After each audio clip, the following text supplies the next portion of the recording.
ámbito, sino también a través de la organización política, afuera, en distintos planos, barriales, sindicales, políticos.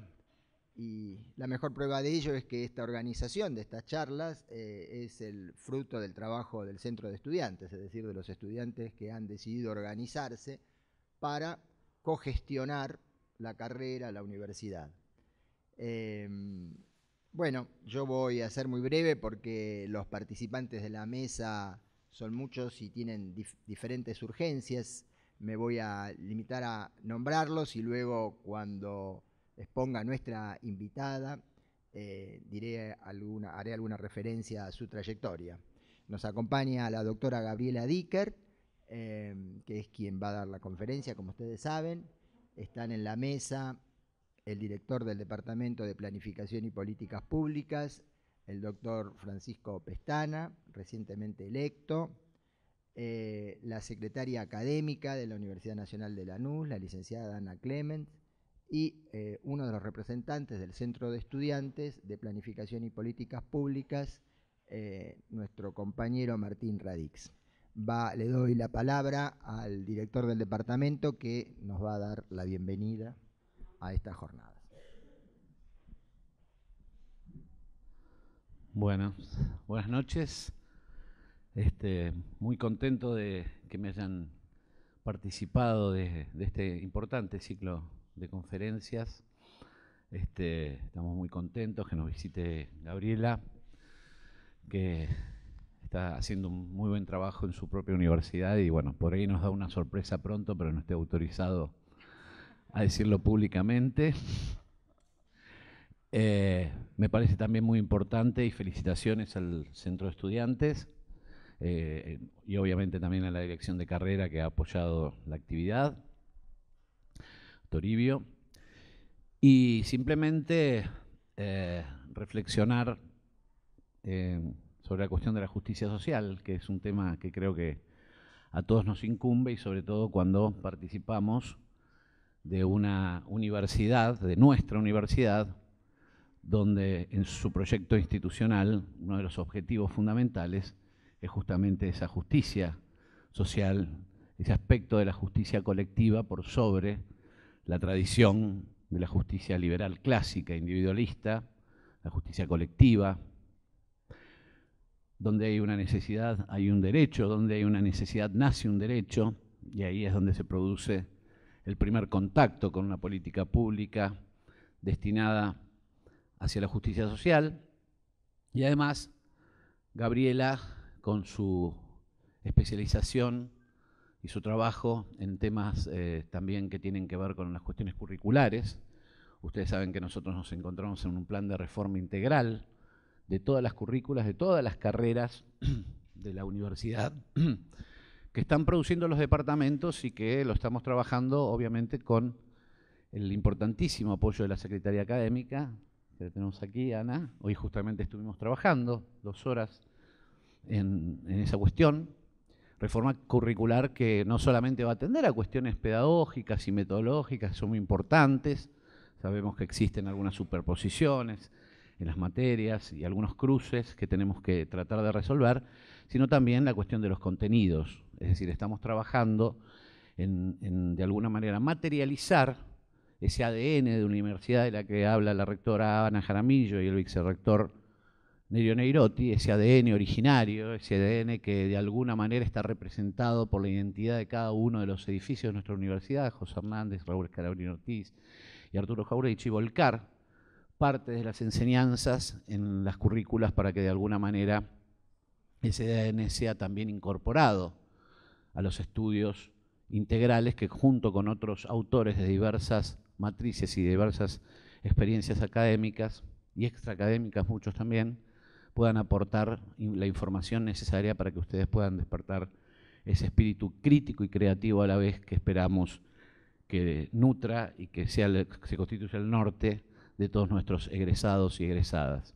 Así que creo que mis palabras simplemente son la de una bienvenida y un orgullo compartir esta mesa con todos los que nos acompañan, desearles las mejores de las suertes y a los docentes que todavía no tuve la oportunidad de conocer, ponerme a disposición de cada uno de ustedes para lo que necesiten.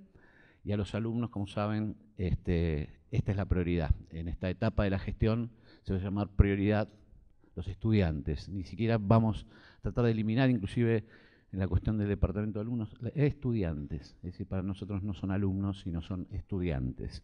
Eso implica que la universidad tiene para con ustedes una mayor responsabilidad, porque es una universidad comprometida con una realidad que vino para abrir las puertas de una posibilidad a donde no existía, donde había una necesidad, surgió un derecho y ahí surgió la Universidad de Lanús para tratar de satisfacer y de generar todos los aspectos necesarios para que ese derecho sea materializado y consagrado. Así que muchísimas gracias Gabriela, por tu presencia. Los felicito y nos vemos pronto espero muchas de las actividades que realicen el inquieto centro de estudiantes, el inquieto centro de estudiantes, y inquieto en el buen sentido de la palabra, en el sentido de producción del departamento. Muchísimas gracias a todos y nos vemos pronto. Yo me voy a dar clase. Les pido mil disculpas, me hubiese encantado estar acá, pero tengo todos los chicos y chicas esperando, así que los voy a dejar rápidamente. Gracias. El director del departamento es a la vez el titular del Seminario de Pensamiento Nacional, así que por eso está urgido para ir a dar clases. Bueno, Ana Clement nos va a dar el contexto de la reforma, de nuestra reforma curricular, antes de la exposición de Gabriela. Hola, ¿cómo les va? Sean bienvenidos todos y todas. Y principalmente agradezco a Daniel y al Centro de Estudiantes que ha trabajado para esta convocatoria tan interesante.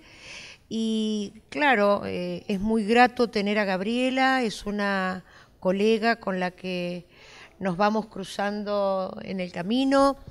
Los que trabajan en educación saben que la red y la cadena educativa parece un hilo que nunca se corta y que cada vez se agranda más porque nos vamos encontrando en el territorio y el territorio es amplio y ajeno, así que nos encontramos en la ciudad, nos encontramos en la nación, nos encontramos en la provincia y también en la universidad, ¿no? Es muy interesante pensar en la trayectoria que Gabriela tiene y que después Daniel será generoso y se la comentará. Es muy interesante pensar en su trayectoria y en su propio recorrido y lo bueno de este trabajo que ella ha realizado para poder llegar hasta nuestros propios espacios, que es pensar la educación superior desde un lugar diferencial. Y ese lugar diferencial es un lugar que para nosotros puede pensarse casi común. Y esto quiere decir el lugar de las universidades del conurbano, el lugar de las universidades que atienden a primera generación de universitarios. Y es pensar un otro espacio que nos resulta a veces no tan fácil de transitar, porque la universidad tiene un sello, una marca de élite que ha costado y cuesta aún hoy mucho deslizarla, desplazar esa marca de élite. Nosotros cuando hablamos de una universidad de primera generación, estamos hablando en realidad de la preocupación y de la ocupación por los temas de inclusión. Y los temas de inclusión tienen que ver con cómo saldar algunas de las deudas que tienen los estados con la política pública ligada a la educación. Entonces, una de las maneras que yo encuentro muy visible y materialmente activa son las universidades del conurbano. Tenemos una red, que esto es importante decirlo, hay una red de trabajo común entre las universidades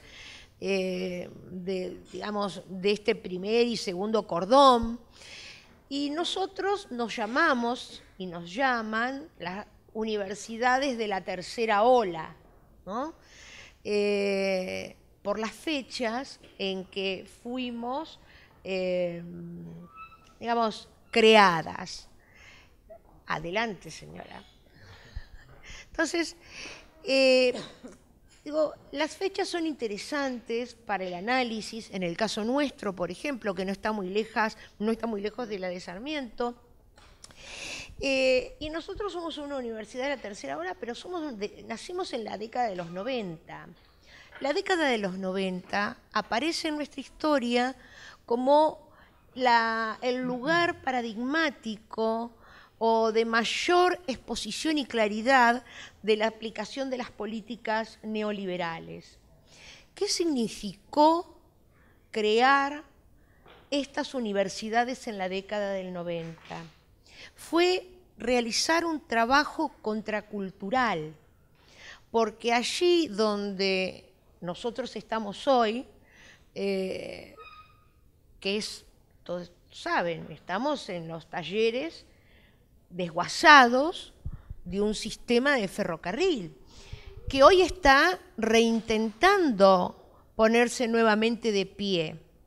Nosotros este sistema de desguace lo poblamos precisamente con una política pública que es la educación superior entre lo que sería, siempre nosotros pasamos nuestro video que queremos tanto y hablamos de la chatarra, ¿no?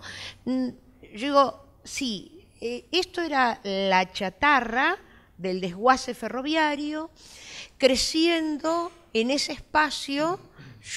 Mi recuerdo más digo, así como, no sé, jocoso, ¿no? Pero yo decía, ¿cómo puede ser? Tenemos una orquesta y una orquesta de cámara. Una de las primeras cosas que hizo Lanús fue crear esa orquesta. Y pasaban los trenes, no teníamos dónde tener la orquesta. Teníamos un gazebo al aire y eso estaba en el medio del pasto y todo alrededor mucha chatarra. Y uno escuchaba el tren, escuchaba a la orquesta y nosotros acompañando a los músicos que estaban en un gazebo al aire. Entonces, digo, esa era nuestra universidad. Nosotros con nuestra orquesta, nosotros con una máquina, una computadora, con gorros y guantes, porque moríamos de frío, y de un aula llegamos a esta expansión, a esta recuperación. O sea, que para mí nuestros espacios universitarios han sido espacios pensados y generados desde un lugar de recuperación, desde una decisión y una visión de ruptura con un momento de quiebre y de ciclos que, digamos, dejaron tal vez lo peor de nuestra historia presentado, ¿no? Una sociedad muy castigada, con una historia de ciclos de dictadura, con democracias incipientes, con el avance liberal, neoliberal, mejor dicho, ¿no? Una Latinoamérica que hoy es tan distinta y en aquel momento estaba tan fragilizada. y nosotros como pequeñas instituciones, pero con un mandato fundacional de prospección, que era la gran creencia argentina y que creo que sigue siendo, que la educación es una vía regia de ascenso y movilidad. Bajo ese lema de un siglo atrás, diría yo, nosotros seguimos con ese, digamos, yo no sé cómo decirlo, si es una sombra o es parte de la genética que está inscripta en los educadores y en la mentalidad de los argentinos. Nosotros hoy seguimos confiando profundamente y creyendo que cada persona, cada estudiante que ingresa a la universidad tiene un infinito valor ciudadano y la potencialidad del despliegue mayor que se pueda pensar de una persona. Y con esa consigna, con esa creencia y con esa esperanza, nosotros decidimos seguir creciendo y ampliando nuestra perspectiva educativa. Estamos en un momento interesantísimo, vos ya lo pasaste, que fue observar, renovar las carreras, y es un momento que cruje, ¿no? Es donde observarse a uno mismo, autoevaluarse y decidir que hay que meter mano para seguir adelante y para mejorar, produce gran conmoción. El espejo no siempre devuelve la imagen que uno cree que es. Y bueno, y eso estamos haciendo. Y estamos trabajando de manera intensa, integrada y yo diría con una tarea aluvional, porque estamos trabajando en los 4 departamentos y en todas las carreras de grado. Claro, esto significa una revisión y uno puede hablar de revisión curricular y puede estar hablando de maquillajes, ¿no? Puede hablar de revisión curricular y puede hablar de tecnicismos, de cómo uno acomoda una grilla, de cuántas horas le doy, cómo lo pongo, cómo negocio tal o cual cosa, pensando en cuán fuerte puede ser una corporación de educadores frente a la de psicólogos, o etcétera, ¿no? O la de ingenieros frente a lo de los abogados y cómo logro ese equilibrio, porque estas son las cosas que suceden cuando uno trabaja un plan de estudios en una situación integrada. Bueno, nosotros tenemos un proyecto institucional y todo docente y todo estudiante que esté en la UNLA debe conocer ese proyecto. Ese proyecto institucional es al que nosotros nos guía. Obviamente, siempre decimos, somos una universidad urbana comprometida, pero esto tiene, digamos, tiene mucha raíz, tiene que ver cómo nos relacionamos con la comunidad, cómo trabajamos la trayectoria de nuestros alumnos, cómo acompañamos a estas nuevas generaciones que tienen una diversidad de edad muy grande. Tenemos estudiantes de 18 años que están llegando, pero los primeros que llegaron tenían 30 y pico, 40, y esa era una de las marcas UNLA, la alta edad. Claro, era la primera vez que tenían oportunidad de ingresar a una universidad pública y la verdad que hicieron y hacen un trabajo de apropiación del espacio que para nosotros es muy gratificante y desafiante. Cuando nosotros estamos con nuestros docentes del sistema provincial y vienen luego de la carga horaria, luego de los chicos, luego de las negociaciones paritarias, y están con nosotros aquí, cuando vienen nuestros enfermeros, luego de la larga batalla que tienen en sus instituciones y su trabajo, y vienen con una definición de mejorar sus propias vidas y las de sus familias, sabemos que estamos ganando. Entonces, sepan que estamos trabajando en esta revisión de los planes de estudios para mejorar las condiciones futuras de cada uno de los estudiantes, que estamos trabajando en la revisión curricular para fortalecer el compromiso de los docentes con nuestra institución y con la comunidad, y fundamentalmente con quienes han decidido formarse en esta institución. Y que las autoridades estamos a disposición por muchas razones, pero una esencial es que somos docentes y que además somos funcionarios públicos, que estamos bancados por el Estado Nacional. O sea, nosotros tenemos un mandato muy importante, del que no podemos rehuir y del que no podemos olvidarnos, digamos. No es una misión, ¿no? No es un apostolado, es una decisión política estar en donde estamos y hacer lo que estamos haciendo, que es muy costoso, pero a la vez es muy desafiante, y los desafíos, ya sabés, son intensos, te ponen brava, ¿no?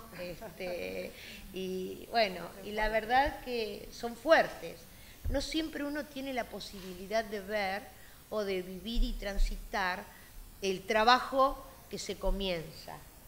Entonces, nosotros estamos en un comienzo, mañana no sabemos por dónde, pero seguramente en alguna línea de la rama educativa nos vamos a volver a encontrar. Así que te agradezco que trabajes el tema que venís a presentar, y también podés ponerle un chip y contarnos cómo te fue con la transformación curricular que ya hizo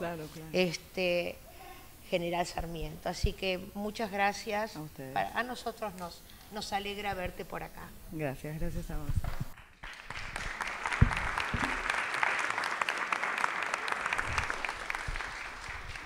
Gracias, Ana. Muy breve para no robarle tiempo a la expositora.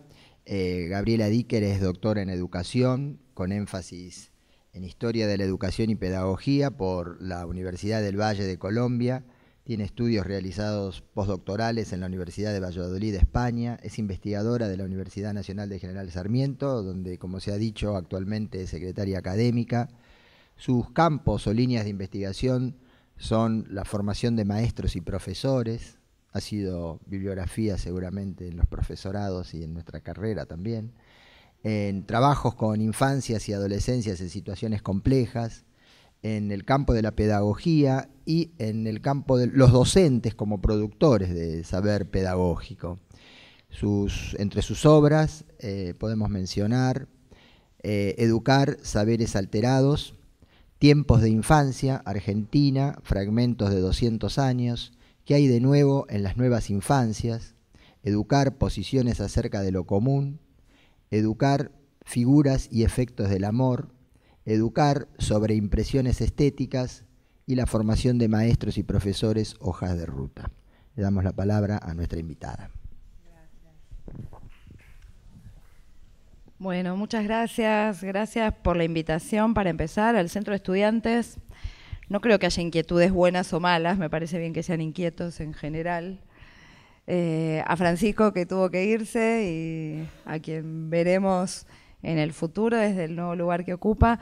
Por supuesto a Ana, una colega con la que efectivamente nos hemos encontrado en muchos lugares diferentes y hoy desde hace unos años nos encuentra la profesión y la decisión política también, yo coincido con eso, en el trabajo de construcción de estas universidades nuevas, y a Daniel, por supuesto, con quien hemos hecho los contactos para que pudiera estar hoy acá. Para mí es de verdad un gusto estar acá y poder conversar un poco con ustedes sobre lo que significa, lo que implica, todo lo que está en juego en un proceso de revisión de muchos de los principios que fundaron nuestras universidades y que se expresaron en sus planes de estudio. No es para nada un proceso fácil, pero creo también que estas universidades nuevas estamos pudiendo mostrar, digo nuevas, no tan nuevas como otras que ya son mucho más nuevas, ¿no?, que nosotros, pero estas universidades que promedian los 20 años aproximadamente, estamos pudiendo mostrar algo que, como siempre dice Eduardo Rinesi, el rector de mi universidad, es lo propio de una universidad, que es poder pensarse a sí misma, poder reflexionar sobre sí misma, poder poner en discusión lo que hace.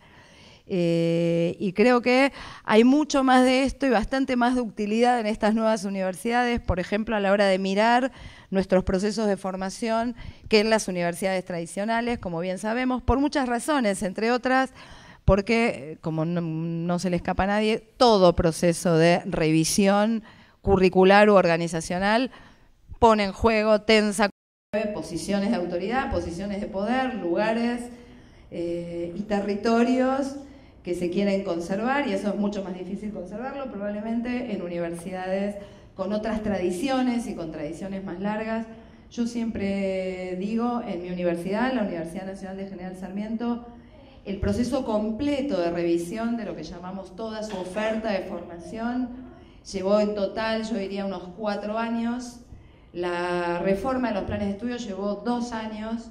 En Sarmiento solemos decir, estuvimos 4 años para hacer tal cosa, y yo vengo, como muchos de los profes de estas universidades, de la Universidad de Buenos Aires, donde desde que me gradué, y me gradué en el año 88, empezamos a plantear y a poner en la agenda del Departamento de Educación en ese entonces la reforma del plan de estudios de la carrera de Ciencias de la Educación, y todavía no se reformó.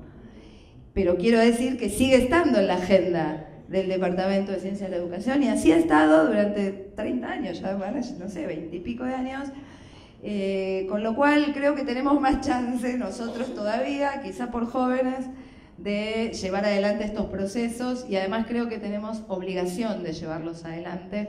Justamente este ciclo tiene algo que ver, menciona la cuestión de la justicia y la educación, y justamente si algo del derecho a la educación superior queremos efectivamente contribuir a realizar, tenemos la obligación cotidiana de mirar lo que hacemos en pos de asegurar condiciones para el ejercicio de ese derecho, ¿no? Así que creo que son procesos siempre interesantes, siempre complicados, y les agradezco el espacio para venir acá a intercambiar con ustedes sobre este asunto. Sé también, creo que hay gente de institutos superiores, los hay por acá. La idea es un poco pensar la cuestión de cómo formamos profesionales en el nivel superior en general, tanto en las universidades como en los institutos superiores. Si algo nos caracteriza a este nivel es que no formamos ciudadanos en general, formamos profesionales para llevar adelante ciertas tareas, y esto exige un tipo de decisión y un tipo de reflexión particular. Yo les proponía en el título pensar el currículum de la formación de profesionales en el nivel superior en general como una hipótesis. Por supuesto no es una idea nueva, es una idea viejísima que nos la dio Stenhouse a los que nos dedicamos al campo de la educación. Yo no soy una especialista en currículum, quiero aclarar esto, solo me tocó vérmelas con todos los planes de estudio de mi universidad, y ahí me aprendí algunas cosas, pero hace mucho sabemos ya, como decía Stenhouse, que un currículum siempre es una hipótesis. Él decía, es una hipótesis que se pone a prueba en las aulas. Yo diría que en el caso de la formación de profesionales, se pone a prueba no solo en las aulas, sino principalmente en los ámbitos de desempeño profesional. Ahí es donde se pone a prueba si la hipótesis que sostiene las decisiones curriculares que tomamos es una hipótesis válida o no. Y esto tiene la enorme complejidad. En el caso del terreno de la formación docente tenemos mucha tradición en pensar estas cosas, quizás más que en relación con otros perfiles profesionales. Esto tiene la enorme complejidad de que cuando uno quiere ir al ámbito de desempeño profesional para ver qué tanto se comprueba la hipótesis formativa que había sostenido la formación de ese profesional, resulta que investigativamente es casi imposible, diría yo, distinguir, discriminar la variable formación de todas las otras variables que intervienen en el desempeño profesional y que configuran la actuación de un profesional. Entonces nos confrontamos ahí con muchos problemas a la hora de intentar levantar información que valide algunas de las hipótesis que hemos sostenido. El otro sentido en el que creo que un currículum o una decisión curricular para la formación de un profesional es una hipótesis, es que también es una hipótesis acerca de qué manera esa propuesta de formación da respuesta a una demanda social. En nuestras universidades este es un asunto que ha orientado muchas de sus discusiones fundacionales. En general, las instituciones superiores están llamadas a formar profesionales que den respuesta a una necesidad de desarrollo social, de desarrollo económico, cultural, productivo, etc. Y acá aparece el gran problema, que yo creo que es el principio por el que tenemos que empezar cada vez, que es dónde están las demandas sociales, cómo se levantan las demandas sociales y cómo traduce una universidad sus respuestas a esas demandas sociales. En el caso de las instituciones superiores de formación de docentes, sobre todo, la llamada demanda a la que responden es una demanda más regulada, si se quiere. No es difícil y de hecho es una información que se levanta estadísticamente, determinar al día de hoy y en proyección los requerimientos de formación de profesores titulados en qué disciplinas y en qué regiones. Se sabe hoy en la Argentina, y lo sabemos ya desde que se hizo el último censo docente en el 2004, pero tanto más lo sabemos a partir de la sanción de la obligatoriedad de la escuela secundaria.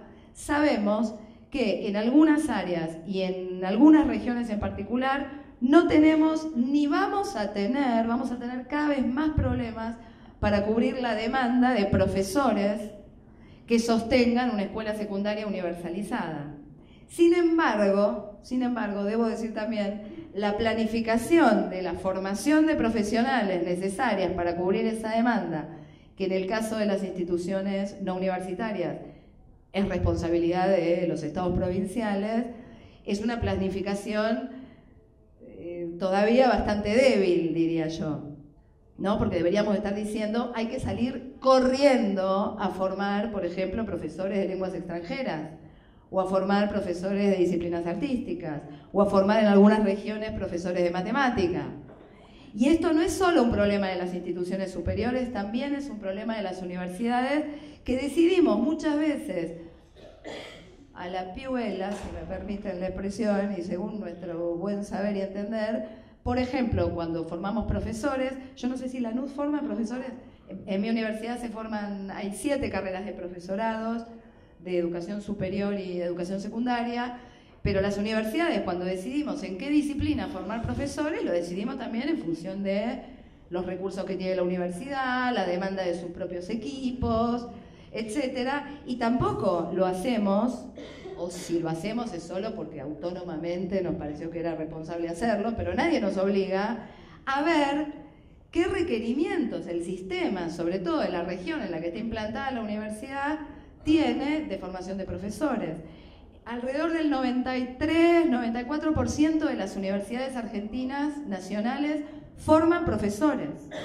Y casi el 50% de los docentes que ejercen en la escuela secundaria son egresados universitarios. Ahora, de ese casi 50%, de egresados de las universidades que ejercen la docencia a nivel secundario, solo el 40% tiene título docente. Esto es, las universidades estamos haciendo un enorme aporte al sostenimiento de la educación secundaria y en este sentido somos tan responsables como los institutos superiores de lo bien o lo mal que nos vayan las escuelas secundarias, cosa de la que las universidades solemos desentendernos bastante.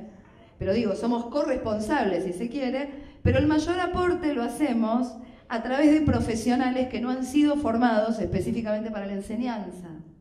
Y ese es un asunto que no estamos agarrando, ni las universidades, ni las instituciones superiores. Entonces, tenemos ahí una demanda, si se quiere, o una necesidad social, en este caso, proveniente del sistema educativo, fácilmente medible, fácilmente proyectable, fácilmente planificable, y sin embargo no lo estamos haciendo. Entonces, vuelvo al principio. Una propuesta de formación de profesionales siempre es una hipótesis, y es una hipótesis tanto formativa como una hipótesis en relación con el desempeño profesional, como también una hipótesis en relación con las demandas sociales que se supone que satisface. Y voy a empezar por este último punto. Me interesa agarrar la cuestión de las demandas sociales porque, como les voy a contar ahora un poco, uno de los problemas que tuvimos por lo menos que abordar en General Sarmiento es que es una universidad que desde su creación de alguna manera distinguió, como vamos a ver después, demandas sociales de necesidades sociales. ¿Sí? Entonces, es un asunto sobre el que tuvimos que volver 20 años después, o a casi 20 años de su creación, para ver qué pasaba con carreras que evidentemente nos seguían pareciendo muy estratégicas para el desarrollo de la región y que sin embargo no tenían estudiantes, ¿no? Bueno, había alguna clase de demanda que nos habíamos perdido en el camino, algo había pasado en el camino. Entonces digo un par de cosas sobre la cuestión de las demandas sociales, especialmente porque somos muy proclives a la retórica de respondemos, demandas sociales, qué sé yo, especialmente en nuestras universidades, porque estamos llamadas a tener una implantación territorial mucho más cercana y mucho más clara que las universidades grandes y tradicionales, y a veces medio decimos cualquier cosa. Hablo así entre nosotros porque si estuviera en la UBA estaría diciendo todo distinto, quiero decir, ¿no?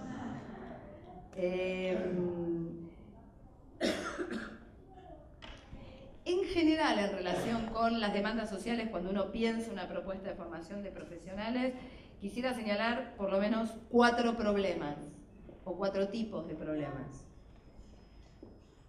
Un primer tipo de problema es un problema de identificación de la demanda social. ¿Sí? La primera pregunta cuando uno dice, bueno, vamos a ver qué tanto nuestras carreras, imaginemos ahora en un proceso de revisión, ¿qué tanto nuestras carreras responden a la demanda social? La primera cuestión es ¿dónde están las demandas sociales? ¿Dónde busco las demandas sociales? ¿Quién encarna las demandas sociales? ¿A quiénes tendría que escuchar? Y la otra cuestión que está involucrada, que es también un problema de identificación, es ¿qué pasa cuando las demandas son contradictorias? ¿Qué pasa cuando aparecen encarnadas en organizaciones, en grupos, en sectores, que encarnan demandas contradictorias, demandas que no son homogéneas?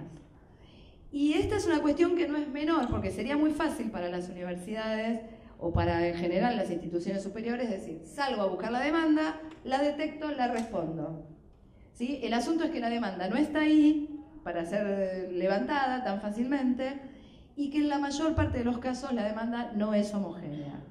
Una de las primeras cosas que aparece en el proyecto original de General Sarmiento, me imagino acá que es un partido muy grande, haber pasado algo parecido, es que en el caso de mi universidad se llama de General Sarmiento porque así se llamaba originalmente el partido en el que está ubicada, que luego se dividió en distintos partidos más pequeños y conservó el nombre anterior.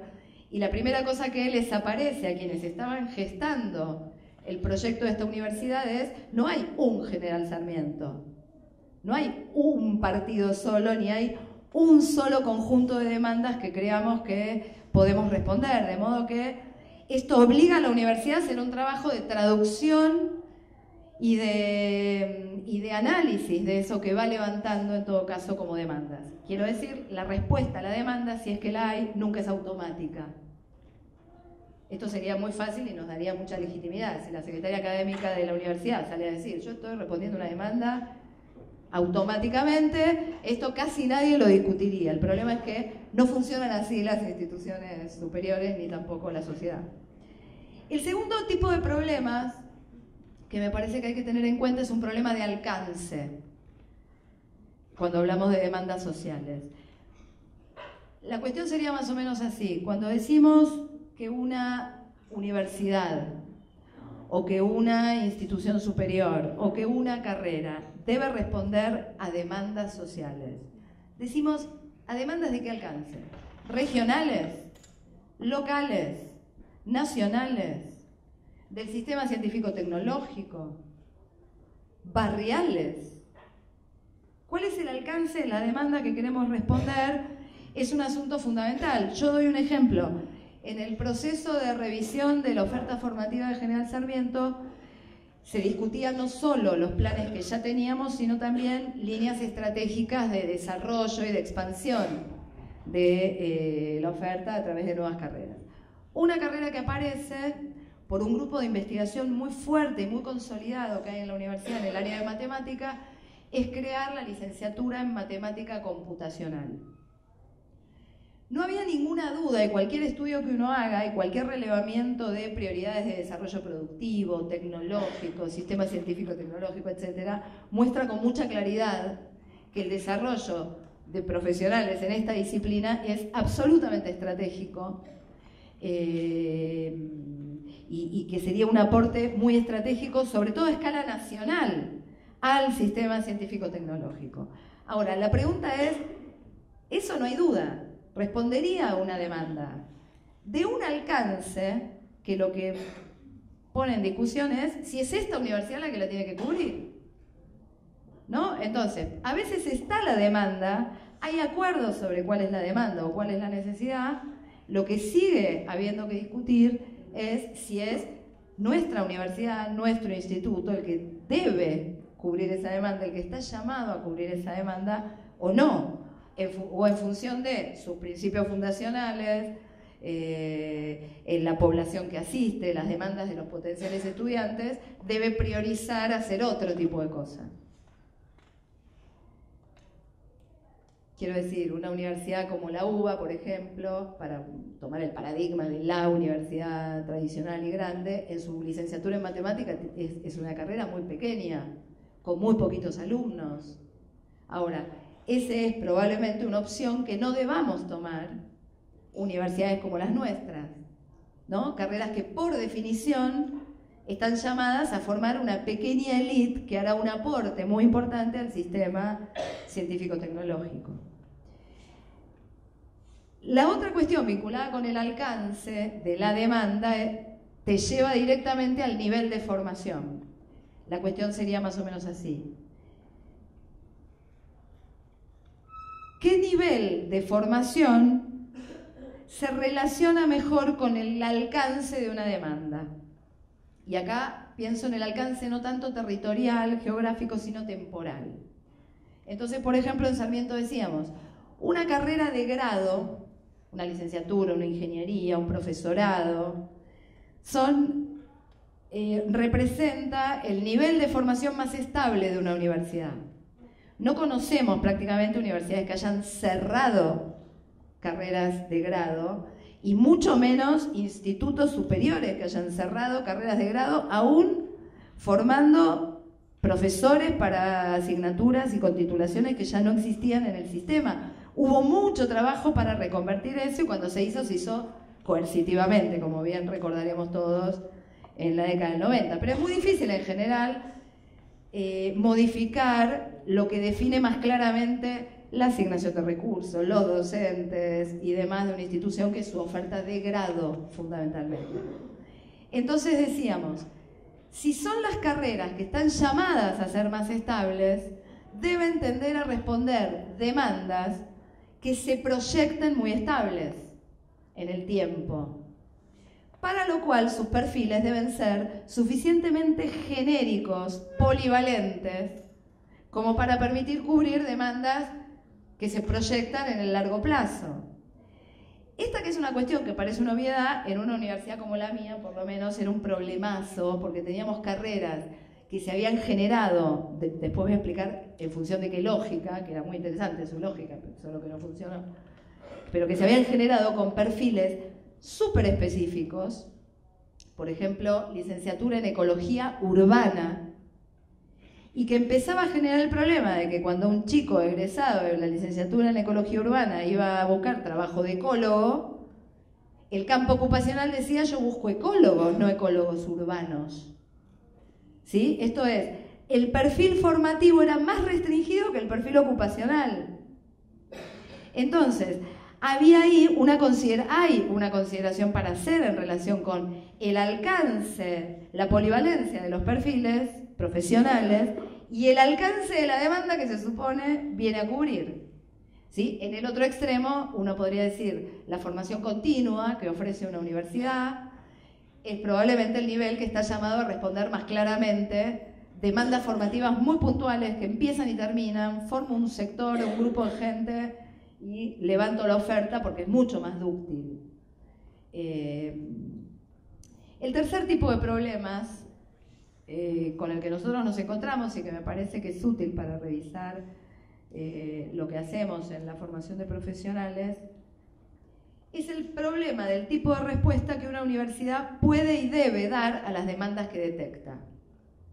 ¿Sí? Y no siempre esas respuestas son formativas y no siempre esas respuestas son adecuadas ni, como decía antes, directas. El cuarto tipo de problema era un problema de evaluación, que es el problema que ustedes deben estar transitando ahora. Cuando digo un problema de evaluación, digo, ¿cuál es la medida que permite evaluar si una oferta de formación efectivamente respondió a una demanda social? ¿No? ¿Cómo medimos eso? ¿Cuál sería el indicador? Uno podría preguntarse, ¿es la matrícula de una carrera? Yo puedo decir, si una carrera tiene mucha matrícula, quiere decir que entonces sí respondió a una demanda social. En principio es evidente que responder a la demanda de los estudiantes potenciales no es equivalente a responder a una demanda social, ¿no? Todos nosotros podríamos haber abierto ciencias económicas, por ejemplo, abogacía o cosas por el estilo, y hubiéramos respondido de una manera muy directa a lo que aparentemente era la demanda potencial de formación de los jóvenes de la zona, y sin embargo, esto no es equivalente necesariamente a responder a una demanda social. Entonces uno dice, bueno, entonces ¿dónde lo voy a medir? Resulta que lo que debería hacer es medir los efectos de la formación que produje sobre las demandas sociales. Para lo cual debería intentar recortar alguna clase de indicador de desarrollo, o más bien alguna clase de indicador de la actuación de los graduados de la universidad y del aporte de los graduados de la universidad al desarrollo. Cuestión esta que, como dije antes, metodológicamente es muy compleja de hacer y muchas veces nos pasa, sobre todo en las universidades que exageramos un poco, como diré después, con los montos de innovación, que muchas veces graduados en carreras muy innovadoras, llamadas a impactar de una manera muy estratégica en el territorio, terminaban trabajando de otra cosa un poco distinta de esa para la que habían sido formados. Finalmente uno puede decir, bueno, no, en realidad el modo en que una universidad responde a las demandas sociales a través de la formación de profesionales debería medirse en general por el impacto que produce la universidad o la institución superior toda en su medio o en el desarrollo. Y acá también la cuestión, por supuesto, se complica. Nosotros tuvimos el rector organizador de nuestra universidad, Roberto Domecq, solía citar en su momento, y nos lo ha repetido durante estos 20 años, una frase de Reich, tomada de un libro muy famoso que es El trabajo de las naciones, donde Reich decía que para reconocer una buena universidad hay que preguntarle cuántas veces fue llamada para resolver un problema y cuántas veces lo resolvió, ¿no? Entonces ahí Domecq de alguna manera nos decía, bueno, finalmente podemos simplemente hacernos esta pregunta y con esto vamos a saber si esta universidad respondió o no a las demandas sociales. A mí me parece que es una pregunta provocadora, la de cuántas veces nos llamaron a resolver un problema, pero si solo nos hiciéramos esa pregunta, habría una cantidad importante de conocimiento que producimos, de profesionales que formamos en algunas áreas cuyo valor no se juega en cuántos problemas pudo efectivamente resolver, ¿no? Uno podría decir cuántos problemas resuelve estudiar Platón, o estudiar literatura, o letras clásicas, o música, o cosas por el estilo, y la verdad es que el valor social de ese tipo de campos profesionales y campos de producción de conocimiento está claro que no se mide solo en términos de los problemas que está llamada a resolver una universidad. Con todos estos problemas de fondo, es que de todos modos elaboramos hipótesis y decimos, bueno, a mí me parece que acá está esta demanda y que esto es lo que mejor la responde, no tenemos otro modo de funcionar. Yo les voy a contar un poquito para que veamos esta construcción de hipótesis en el ejemplo concreto de la universidad en la que trabajo. A mí me parece un caso muy interesante, como caso, profesionalmente me resulta interesante esta universidad, no tanto porque yo trabajé ahí, sino porque es resultado de un proyecto fundacional muy sofisticado en su armado organizacional y en su armado curricular, que como caso, para los que nos dedicamos a la educación, es realmente interesante. Y me parece que puede ser un ejemplo, por lo menos, del modo en que hemos intentado, o que esta universidad ha intentado resolver en su origen este problema de qué hipótesis formular para definir la formación de profesionales y luego cómo revisarlas. Y me parece que el modo en que lo ha resuelto es tanto su fortaleza como su debilidad. Nosotros podríamos reconocer en esta universidad joven, como decía, dos etapas grandes. Una es la del inicio, es una universidad creada en el 93. ¿La no sé en qué año se creó? 97.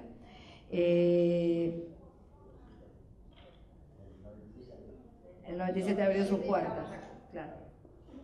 La UNCS se creó en el año 93, ahí podemos reconocer su etapa fundacional, y en el 2012 culminó la revisión de toda su oferta de formación que había sido diseñada originalmente. Algunas cosas sobre la etapa fundacional en relación con este asunto de las decisiones curriculares y la formación de profesionales. En la etapa fundacional de General Sarmiento lo que se reconoce con mucha claridad es una vocación original de esta universidad de articular la universidad con los problemas regionales y con problemas recortados regionalmente. Allí se habla mucho del área metropolitana como el área de influencia más directa de la universidad. Pero la universidad en su origen no sale a leer demandas, como decía yo antes, no hace esto, no sale a relevar demandas, sino que identifica lo que llaman necesidades. Y en este sentido, la universidad juega un papel importante en decir cuáles son las necesidades de la región. No sale a preguntarle a la región cuáles son sus necesidades. Me gustaría decirlo en palabras de sus fundadores.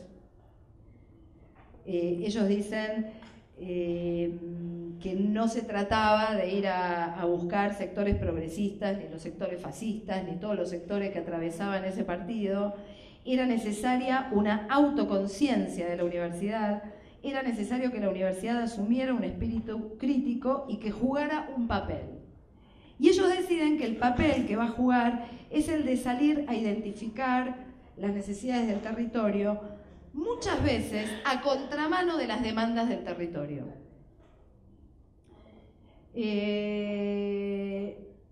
Muchas veces a contramano de las demandas que provenían de los propios sectores que jugaban en ese partido de creación de una universidad, que jugaban en esa cancha, como la creación de carreras tradicionales, por ejemplo, que era una demanda, y también a contramano, y Ana hablaba algo de esto en su introducción, a contramano de las políticas públicas. Si bien la creación de la universidad era resultado de una política pública, como es obvio, salió esta universidad a identificar necesidades que iban a contramano de políticas públicas. Por ejemplo, decide priorizar los problemas de la industrialización como problemas sobre los que hay que formar profesionales, como necesidades de formación de profesionales, especialmente en la escala de la pequeña y la mediana industria. Decide en ese sentido formar economistas que piensen la industria y economistas que piensen la política. Entonces crea dos economías, una economía política, la única que hay en el país, y una economía industrial para pensar el economista que piensa desde adentro de una industria y crea carreras de ingeniería, por supuesto en un contexto de desindustrialización, en un contexto de plena vigencia de políticas desindustrializadoras. La universidad crea el Instituto de Industria con estas carreras.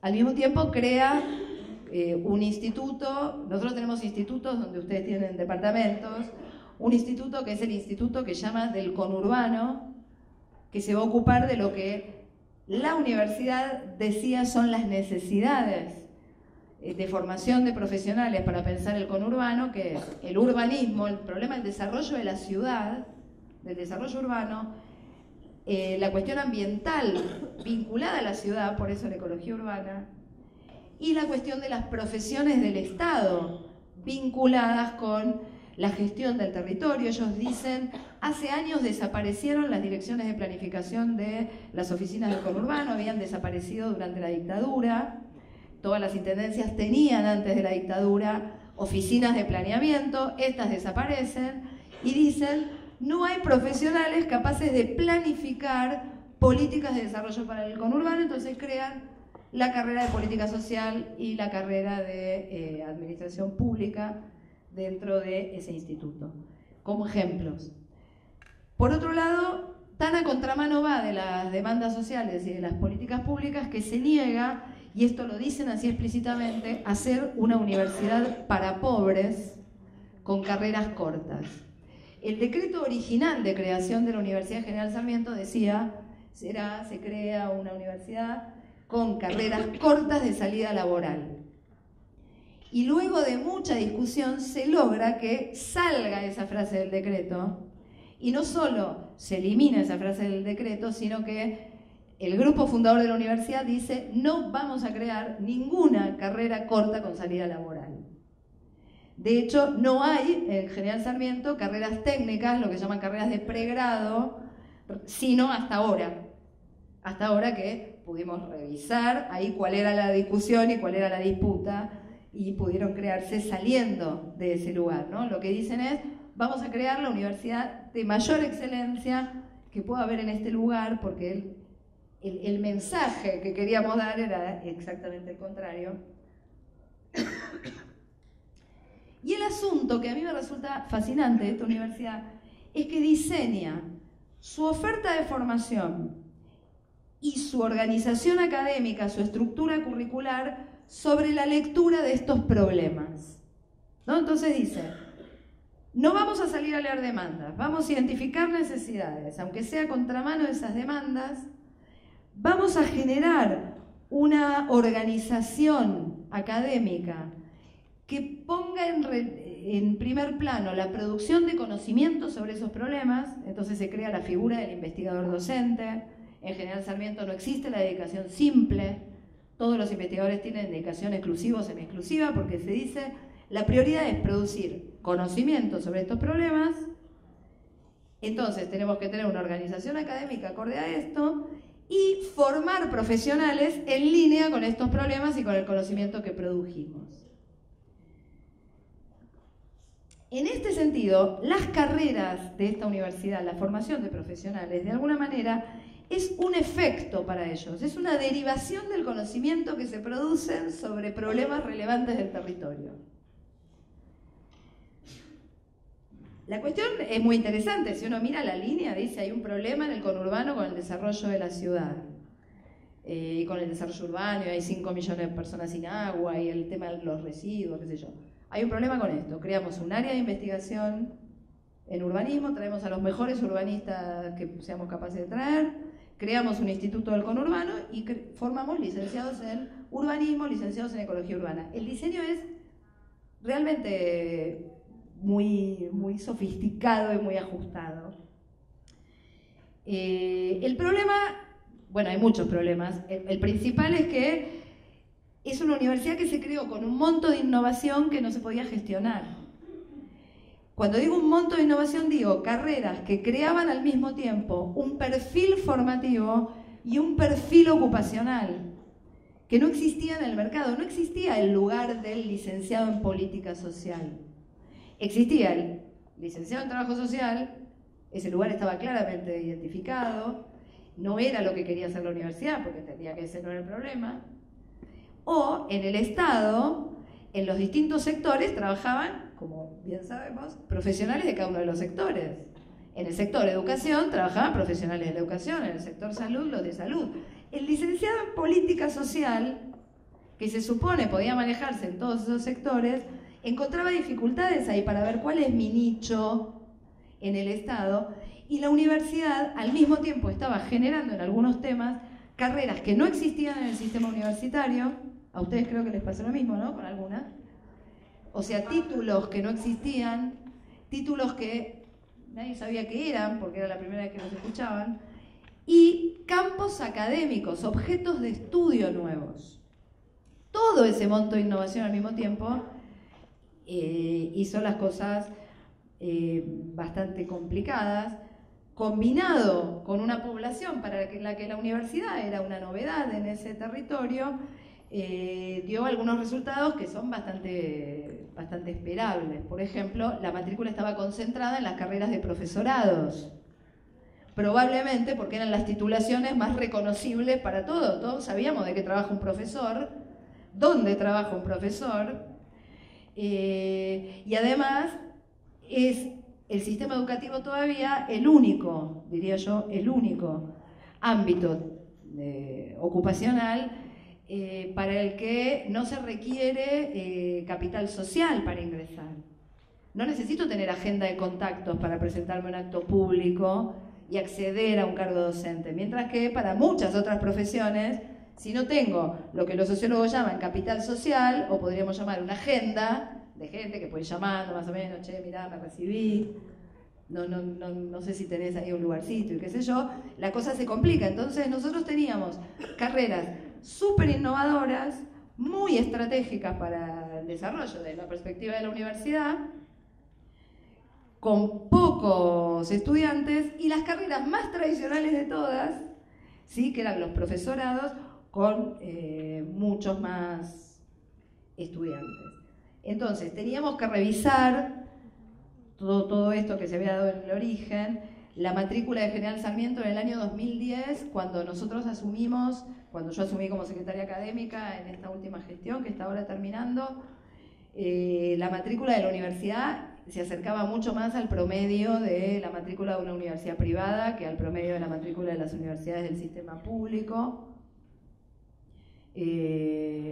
lo cual es un problema si uno piensa que estas universidades están llamadas a generar condiciones para ejercer un derecho. Algo no estamos haciendo bien en relación con esto, especialmente porque teníamos muchos aspirantes, muchos ingresantes, un recorrido muy tardío, muy lento, mucho rezago en el avance en los estudios, y algunos perfiles, algunas carreras con muy poca intención inicial de inscripción. Entonces, la cuestión ahí que nos preguntábamos es, finalmente, ¿qué tanto esa respuesta tan sofisticada que nos habíamos dado, que se había dado la universidad en su origen a las necesidades regionales, estaba dando respuesta a un tipo particular de demanda, que no es la única, pero que es un tipo particular de demanda que hay que tomar, que es la de los estudiantes potenciales de la universidad. No da lo mismo que esperan los jóvenes que se acercan a nuestra universidad. Por supuesto podemos convencerlos de que es mejor, no sé, que es más interesante teorizar sobre el Estado en una carrera de política social que estudiar trabajo social en cualquier otra universidad, pero la verdad es que no podemos desconocer, como se había desconocido realmente, por lo menos en los inicios de esta universidad, esta fuente, solo una fuente de demanda, que es la de los estudiantes. Que me tengo que ir, pero que a nosotros nos pasó algo muy interesante y terrible a la vez, que fue que esta zona es una zona de curtiembres, que fue uno de los, digamos, una de las estrategias productivas de la zona. Cuando nosotros llegamos estaban también en bancarrota de Guasada, por lo tanto se crea una tecnicatura en tecnología en cueros.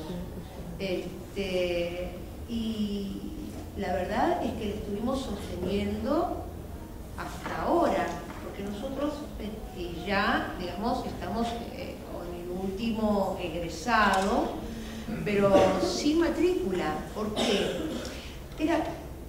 Para nosotros fue muy interesante pensar en la rehabilitación y en la relocalización de las curtiembres. Ahora, cuando abrimos la oferta, tuvimos que abrir laboratorios, etcétera. ¿Qué pasaba? Que no venían, que no teníamos matrícula, que íbamos a las empresas y nos decían, sí, muy bien, sí. Hablábamos con ese microemprendedor que había quedado y decían, no, sí, nos resulta muy interesante, pero no venían. ¿Qué pasaba? Había una comisión básica de reconocimiento en los que trabajaban en las curtiembres que habían quedado en pie, casi derrumbadas, que ese no era un trabajo que querían hacer, que no querían estar nuevamente sometidos, aún teniendo incremento de tecnología, no era un trabajo al que querían estar sometidos, no era esa la elección. Y no, digamos, con pataleo, ¿no?, interno de la universidad, fuimos dándonos cuenta de que teníamos que ir despidiéndonos de la apertura de la oferta. De hecho, queda algún estudiante que esté egresando, y sí, es interesante pensar esto, nos quedó montado un laboratorio muy interesante, muy importante, que tiene un trabajo hacia terceros, que es lo que sí demandan, ¿no? La intervención del laboratorio, que sí demandan, pero no la formación para trabajar como técnicos en escuelas, digamos. Las condiciones y la calidad de vida que ellos preveían y denunciaban, es decir, no la queremos reproducir, y no quiero estudiar algo que sé que me duele las manos, me enfermo, no quiero. Y de hecho, no tuvimos algo. Tenemos un buen laboratorio y hacemos trabajos, pero no hacemos la formación. Entonces tuvimos que despedirnos, ir al cierre. Sí. No, es exactamente un buen ejemplo de lo que estoy señalando. En ese caso quizá de una lectura que hubo que profundizar del propio campo ocupacional y de las demandas ocupacionales. Ahora, también es cierto que hay otros casos, esto en el caso de la formación docente es muy importante, en el que tampoco la demanda potencial de los estudiantes puede decidirlo todo en términos de para dónde van las ofertas de formación de profesionales. Digo, en la formación docente esto es muy claro porque no sé acá cómo será la situación de los institutos o de la gente de los institutos que está presente, pero hay muchos institutos en los cuales algunas carreras, por ejemplo, profesorados en algunas disciplinas, no tienen alumnos y otras están llenas de alumnos. Entonces, si uno solo siguiera la variable demanda potencial de los estudiantes, cerraría, por ejemplo, los profesorados donde ya no hay estudiantes. Entonces, ¿cómo sigue? Sacamos la materia del currículum de la escuela, decidimos que eso ya no se enseña más porque no hay nadie a quien le interese estudiar eso. Lo mismo pasa con otras profesiones. Ahí juegan otras variables. El Estado ha sido muy eficaz en los últimos años en sus políticas de promoción de los estudios de ingeniería. Si se quiere, con una visión, podríamos decir, hasta un poco simplista del desarrollo, que también ligaba muy directamente la formación de ingeniero con industrialización y qué sé yo, y la presidenta se puso a la cabeza de queremos más ingenieros por año porque esto va a asegurar la industrialización. Sabemos que no es tan directa la vinculación, pero las políticas de promoción de los estudios en el campo de las ingenierías están funcionando.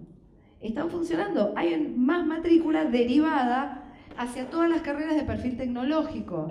Nosotros verificamos esto en nuestra universidad y hay becas exclusivamente destinadas a iniciar estudios de carreras tecnológicas, a terminarlos, a promediarlos o a lo que sea. Ahora acaba de salir un último programa que a los estudiantes de ingeniería que les falten 4 materias o menos para graduarse, como ustedes saben, muchos salen antes al campo de trabajo porque efectivamente hay demanda de esa formación, les ofrecen o se concursa, digamos, por un subsidio de cerca de 25.000 pesos.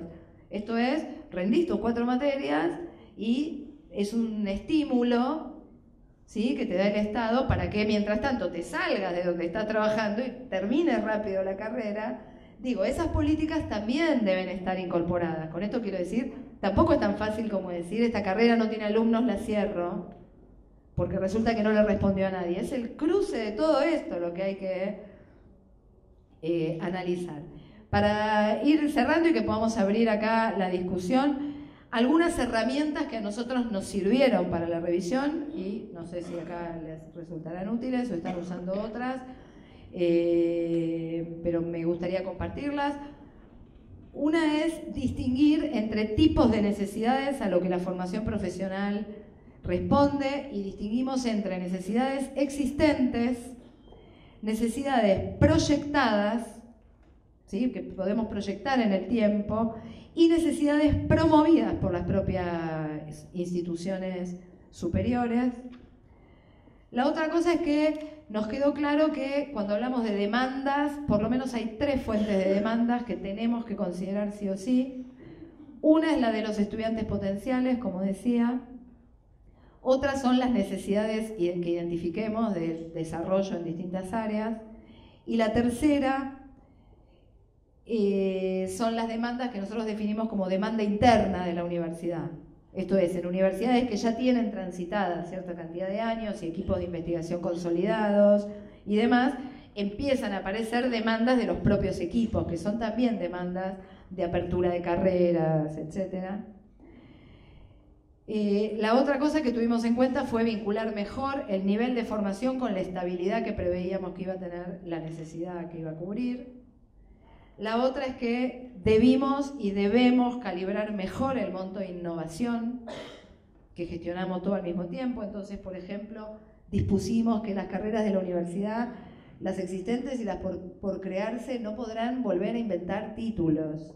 Una cosa tan simple como deberán utilizar titulaciones reconocidas y reconocibles en el sistema universitario, además de que hay ya una política del sistema universitario por reducir la dispersión en la denominación de los títulos, porque también en nombre de la autonomía universitaria las universidades hacemos cosas locas. La otra cosa, obviamente, que no se trata de dar una respuesta automática a lo que sea que se identifique como demanda. Nosotros hicimos muchos estudios para producir esta revisión y como resultado hemos obtenido un encuadre curricular completamente nuevo en esta universidad, que había definido que abordar problemas era su asunto.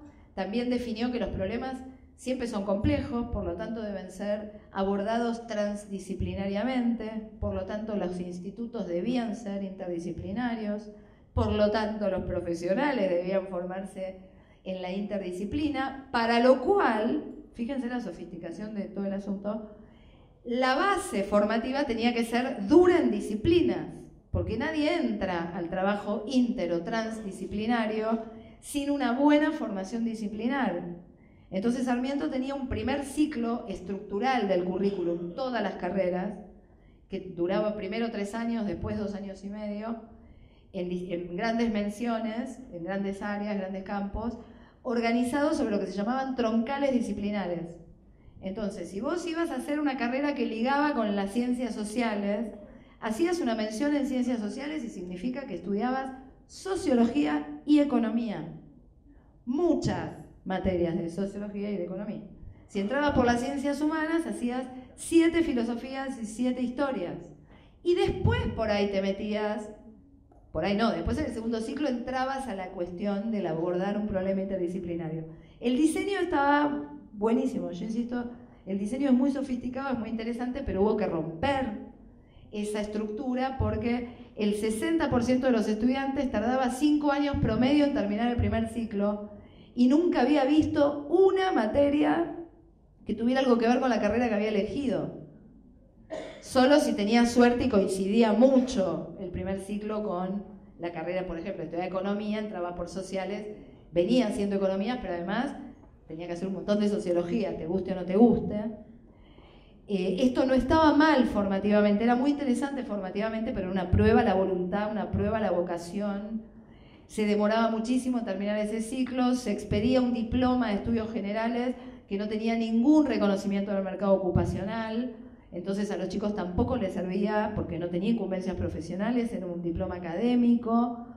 Rompimos ese esquema.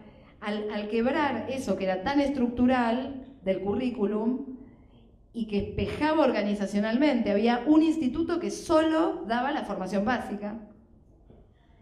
Al romper eso tuvimos que cambiar todos los planes de estudio a la vez, porque si tocabas uno, tocabas todos. Entonces tocamos todo al mismo tiempo y hoy nos quedó, y se crearon también algunas carreras cortas de perfil tecnológico muy ligadas a las carreras de grado, y hoy nos quedaron unas carreras que pasaron de ser las más largas del país en algunas áreas, con la mayor cantidad de materias de todo el sistema universitario nacional. Y digo esto porque el problema no es la población que va a General Sarmiento o la población que estudia en Lanús. El problema es que a veces hacemos ofertas curriculares intransitables para cualquiera. ¿Sí? Nosotros teníamos carreras que tenían la mayor cantidad de materias de todo el sistema universitario y que empezaban además con un 50-60% de las carreras, de las materias, totalmente alejadas del objeto de estudio que habías elegido. Entonces, digo, sostener eso no lo sostiene nadie, era muy difícil sostenerlo. Ahora las carreras están más articuladas verticalmente, mejor articuladas verticalmente, son un poco más cortas, son más específicas. Ya en 2 años de implementación se ve otro problema que nos preocupaba, que es una mejor distribución de la matrícula hacia carreras de perfil tecnológico. Los profesorados ya no son las carreras que concentran la matrícula en la universidad, y en los últimos 4 años creció el 100% la cantidad de graduados en la universidad y un 200% la cantidad de ingresantes y reingresantes. Muchos chicos que se habían ido de la universidad a ver si podían terminar su carrera en otro lado, porque ahí no podían, volvieron luego de la revisión de los planes de estudio.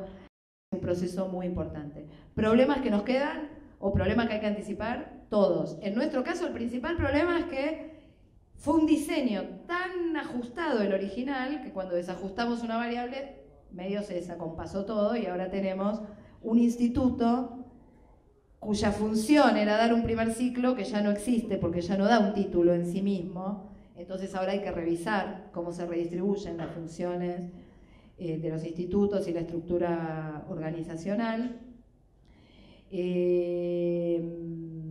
Y por supuesto un problema que todos los que estudiamos un poco el currículum o lo que estudiamos un poco en el campo de la educación sabemos, lo dicen todos los libros, un proceso de reforma curricular siempre es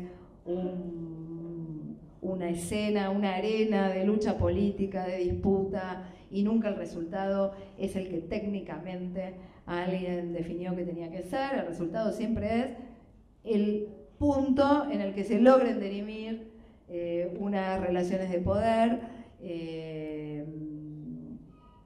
En este sentido yo diría, los planes de estudio que hoy tiene General Sarmiento no le conforman a nadie. No es el plan de estudios que quería nadie individualmente considerado, ni yo misma que conduje todo ese proceso, pero es sin duda, tenemos muchísimos mejores planes de estudio que los que podíamos tener y son efectivamente el resultado de una larga y costosa negociación. Bueno, si quieren dejamos acá y abrimos la conversación.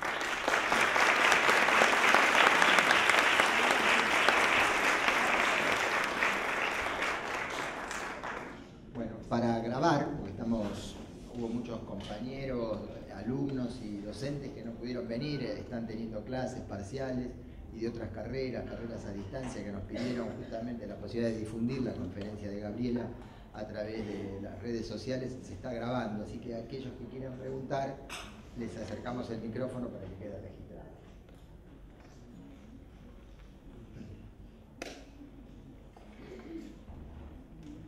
Bueno, aprovecho. Sí,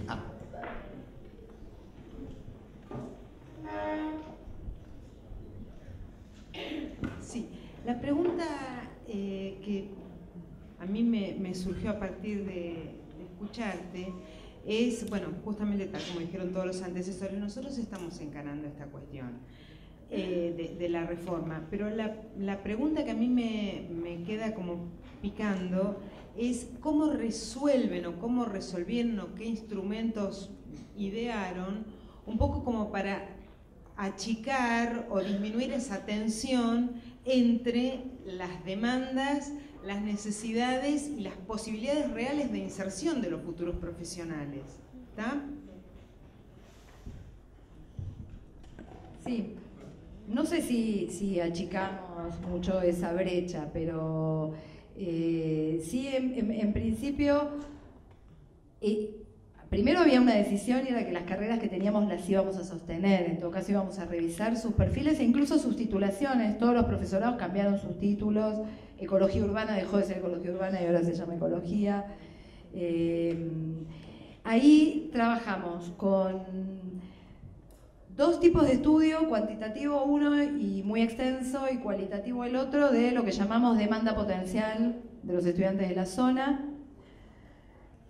Después hicimos una serie de estudios relevando demandas de los ámbitos potenciales de inserción profesional, y eso se fue haciendo en relación con cada una de las carreras y los equipos que iban revisando sus propias carreras.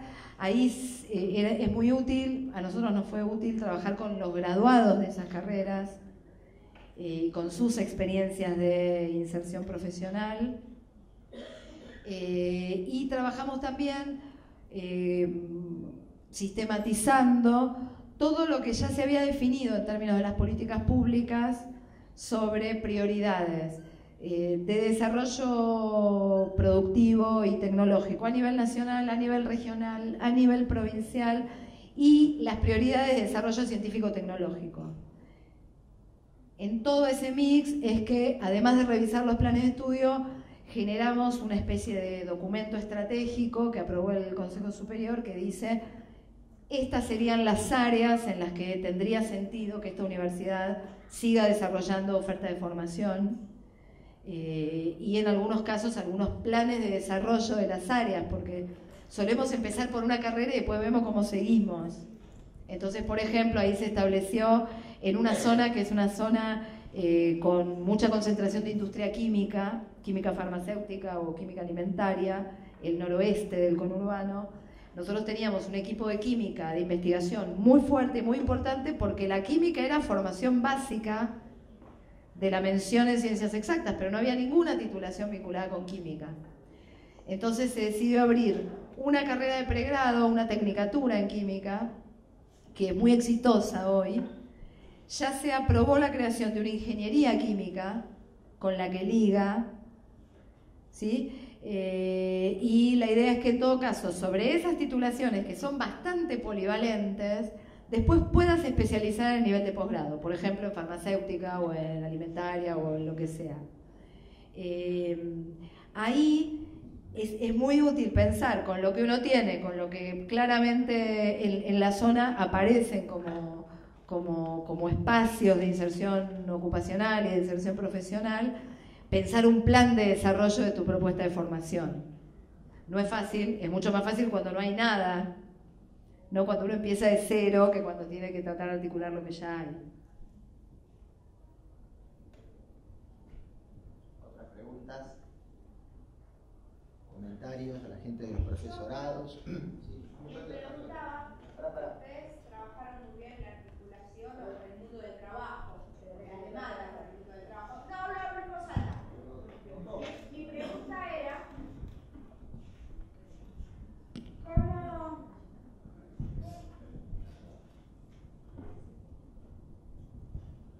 ¿cómo ponían en conocimiento de estas ofertas que ustedes dan con los ingresantes? Porque sabemos que en las orientaciones de secundaria no hay muchas variables, también se desarrolló una transformación curricular y no hay, no hay muchas orientaciones, las escuelas técnicas están poblándose un poquito ahora, bueno, hay toda una mirada, y ustedes hablan de ingeniería, de química, de estas tecnicaturas.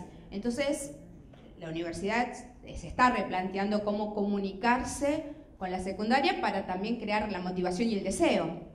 Porque en algunas carreras está de ecología urbana, ¿qué alumno que termine su secundaria optaría por elegirla? Entonces, ¿cómo hicieron la vinculación y cómo trabajaron en ese aspecto?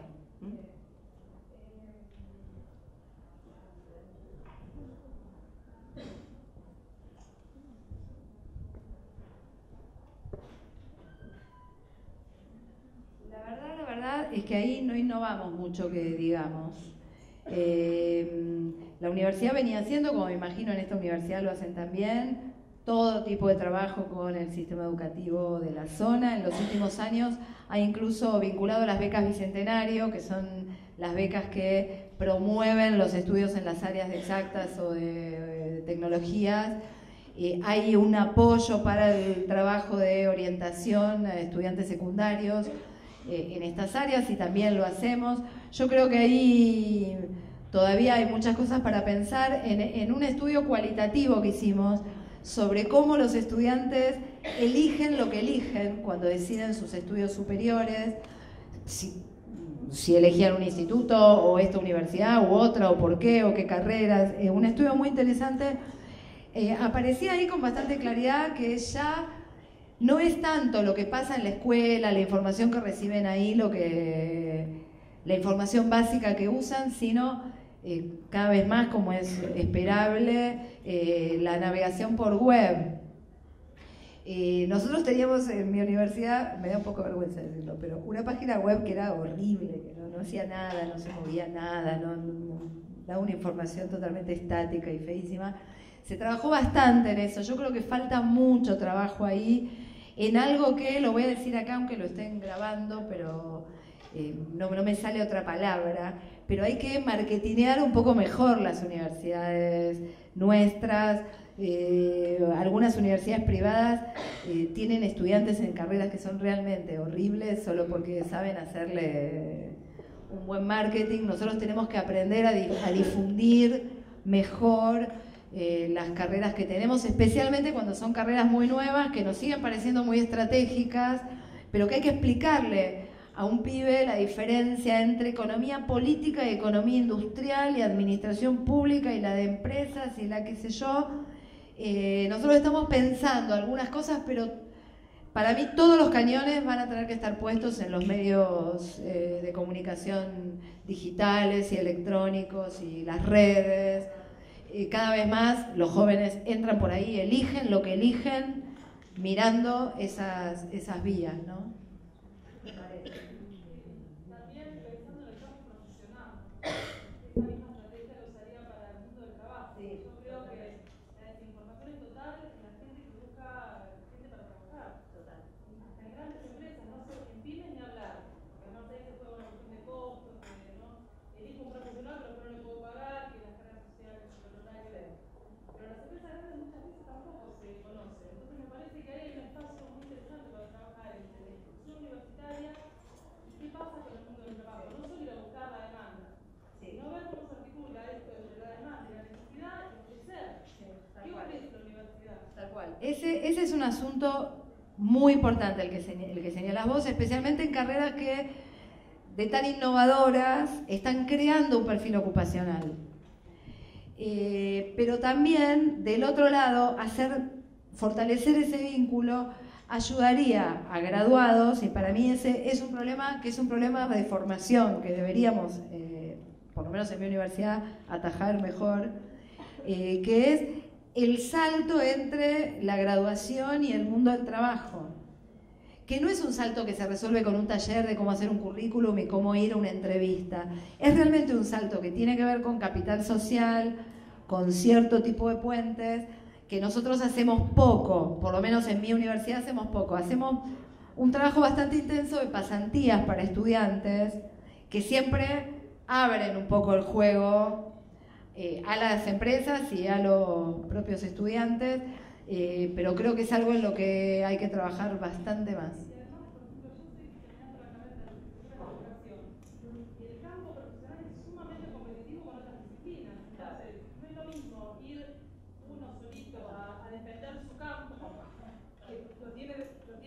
Bastante desdibujado, por cierto, que la compañía institucional que puede dar un respaldo muy importante, sí, si querés hasta marketineramente, ¿por qué no?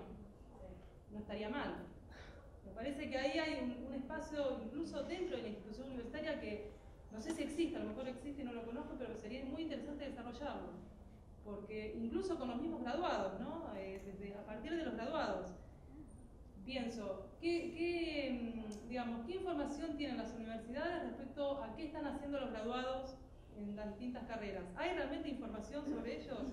¿Qué están haciendo? ¿Cómo encontraron su trabajo? ¿Cómo se desempeñan? ¿Vuelven a la universidad? ¿Se fueron de la universidad? En general hay bastante información sobre eso, especialmente en las universidades chicas como las nuestras. Chicas digo en cantidad de graduados. Hay bastante información y hubo un relevamiento que se hizo el año pasado a nivel nacional a través del sistema de gestión de la información del CIU universitario, que era un relevamiento sobre inserción de graduados, que supongo que estará pronto a sistematizarse. Por ahí, esa es información que se puede tener más. El problema que se abre ahí es un problema de cuál es el alcance del compromiso de la universidad, ¿no? Entonces, aparece el tema de los graduados que dicen, yo me formé acá, me vine acá, compré que esta carrera estaba buenísima, que este título que no lo conoce nadie, pero lo hice igual, y qué sé yo, y después me soltaron, y ahí estoy tratando de explicarle a la gente por qué soy un licenciado en no sé qué, ¿no? O en tecnología del cuero, ¿cómo era? En cuero, claro. Y no solo explicándole a mi familia por qué estudio lo que estudio ni de qué se trata, aunque yo estudié ciencia de la educación, que es una carrera creada en la finales de la década del 40 y tampoco mi familia entendía de qué se trataba. Pero digo, eso es un extremo. En el otro extremo está también algo que para mí hay que tener cuidado, que es generar la idea de que las universidades tienen el compromiso de asegurar la inserción laboral de los graduados. Yo entiendo que lo que a vos te referís es a un... Sí.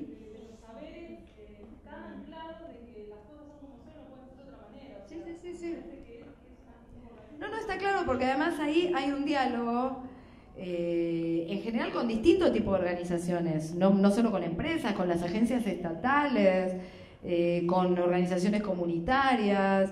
Hay un diálogo que además debería interpelar otra vez nuestras hipótesis formativas de esos profesionales.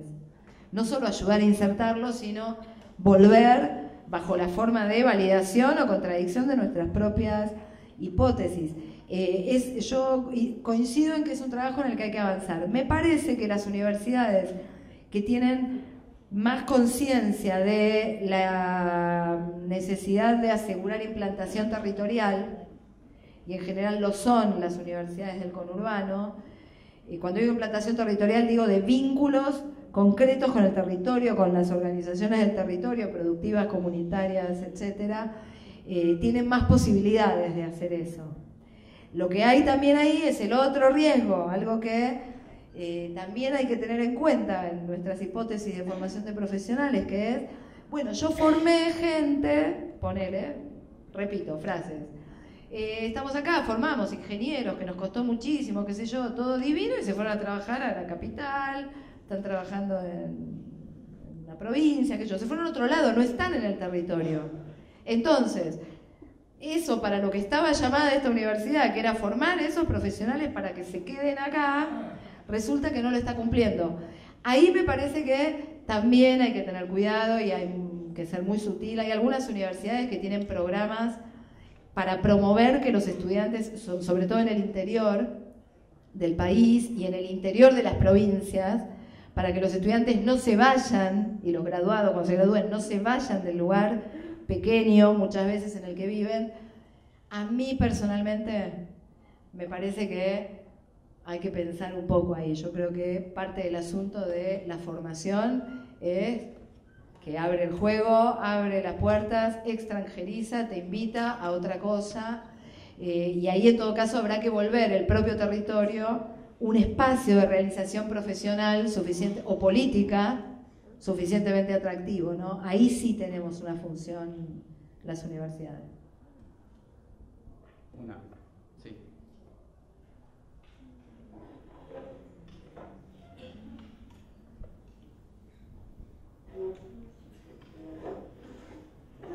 Sí, no, te estuve escuchando con detalle. O sea, lo que vos planteas, han hecho un análisis muy finito, ¿no?, de las situaciones. O sea, ¿cómo puede ser que siendo un análisis tan finito en nuestra carrera, ciencias políticas, hayan titularizado a los profesores de gimnasia en provincia, nos hayan dejado sin, sí, después de estudiar 4 años, porque vos hablaste también del respeto al alumno o al estudiante, mejor dicho, no al alumno. Me parece que no hubo mucho respeto, y me parece que si yo voy y me pongo los cortos me van a dar un puesto de gimnasia, no creo, y no corresponde. Sí. Sí, y nosotros no tenemos un marco laboral después de haber estudiado 4 años. Y más eso le sumás los profesionales, abogados que están ocupando esos cargos. O sea, si se hizo un análisis tan finito, me parece que hay una falla bastante grande. El análisis lo hicimos adentro de la universidad, ¿no? En la provincia de Buenos Aires. No, pero acá se debe haber hecho algún análisis, alguien debe haber encargado de eso, en provincia. Claro, yo puedo acompañarte a las marchas que vos vayas. Ni te quepa la menor duda que voy a ir a unas cuantas. Nosotros hicimos muchos reclamos por eso a la provincia. ¿Hay una pregunta concreta o pasamos al micrófono?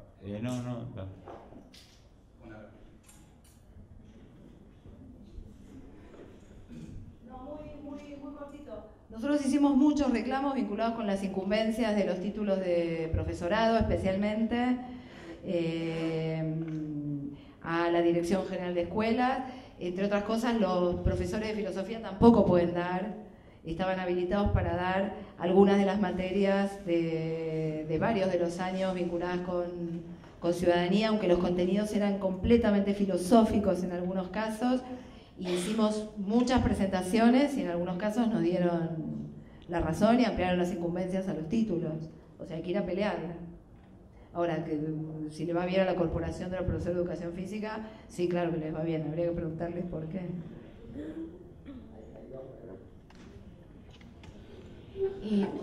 No, yo quería hacer una reflexión o compartir una cuestión que creo que es un problema al interior de los propios procesos de formación en estos campos de innovación, que es también cómo se tracciona al interior de los propios procesos de formación hacia los campos de origen de los docentes que trabajan al interior de cada una de estas carreras, ¿no? Digo, cuando hay un perfil que es tan innovador y que no tiene una definición previa, las profesiones que se insertan a enseñar ahí adentro traccionan perfiles específicos que tienen que ver con sus campos de origen. Me parece que esta es otra de las cuestiones interesantes en términos de procesos de formación, cuando las definiciones de los campos son novedosas, es hacia afuera, hacia la creación de los espacios laborales y la atención de la relación entre necesidades y demandas, y también hacia la construcción de los procesos de formación que se traccionan en direcciones a veces opuestas a los propios perfiles que promueven, ¿no? Ese es un tema interesante para pensar, para trabajar. Creo nosotros como pedagogos o trabajando en procesos de formación es un tema que me parece que a nuestras universidades nos impacta y nos obliga a trabajar y pensar.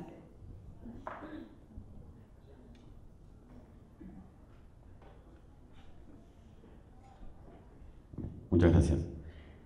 Yo te quería consultar, vengo del campo de la formación docente.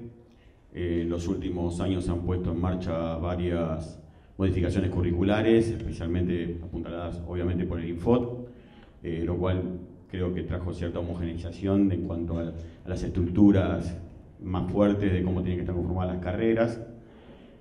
Y sabiendo tu trayectoria, tanto en el acompañamiento durante los escritos durante la carrera y posterior a la salida de la carrera, quisiera saber qué opinión te merece, si principalmente con lo que hablabas recién, ¿no? Si estos cambios están respondiendo a las demandas que vos estás observando, y también al interior de las instituciones educativas, si realmente el acompañamiento a ese alumno, a ese estudiante en la carrera, los cambios producidos también acompañan, digamos, ¿no? Me interesa mucho esa opinión de parte tuya.